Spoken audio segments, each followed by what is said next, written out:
What is called the cotyledon of a maize grain? We know that a maize is a monocot plant and a cotyledon is referred to as scutellum. The scutellum is an important part of the seed which is involved in the absorption of nutrients during seed germination.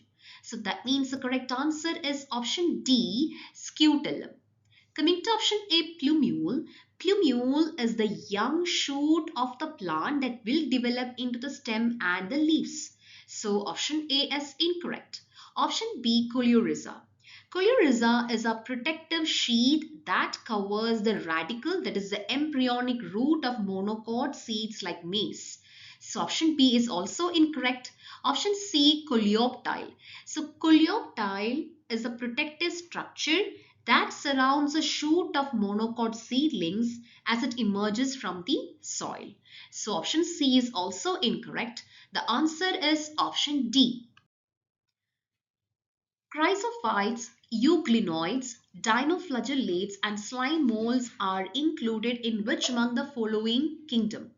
The correct answer is option B, Protista. Protista is a kingdom of primarily unicellular organisms that do not fit into other kingdoms such as plants, animals, or fungi. Now, coming to Protista, they are a diverse group that includes various types of algae, protozoa, and slime molds. Now, coming to the rest of the options, option A, Monera. Monera is a kingdom which includes a prokaryotic organisms such as bacteria and archaea. So option A is incorrect. Option C, fungi. Fungi are a separate kingdom consisting of the organisms like mushroom, yeast, mold, and they are distinct from the Protista kingdom.